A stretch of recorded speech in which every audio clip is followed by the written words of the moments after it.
大家好，我是鱼哥。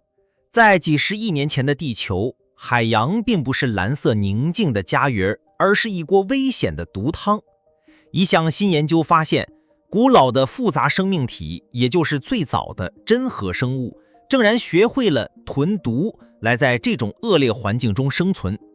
研究人员在加硼的化石里发现了这些真核生物体内存有大量砷元素，也就是砒霜的核心成分。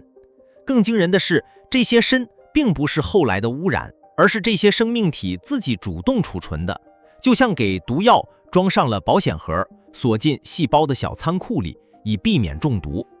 为什么这么做？大约21亿年前，地球的氧气开始上升，本该是好事，却带来了副作用。海水中的砷变得更毒了，会抢走细胞中重要的营养物质磷。换句话说，生命一边靠氧气发展，一边又被氧气制造的砷搞得焦头烂额。于是这些早期生物不得不出奇制胜，进化出先吸收再隔离的招数来躲避毒性。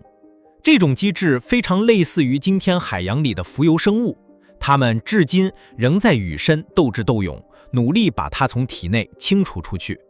不过这些古老生命最后还是没能撑太久，新的火山活动让环境再度恶化，它们最终灭绝。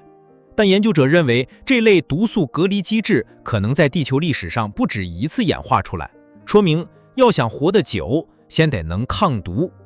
这项研究不仅为生命如何在地球上扎根提供了新线索，也再次提醒我们，复杂生命的出现背后常常是一场又一场与环境毒素的硬仗。原来能活下来从来不是靠运气，而是靠智慧和适应力。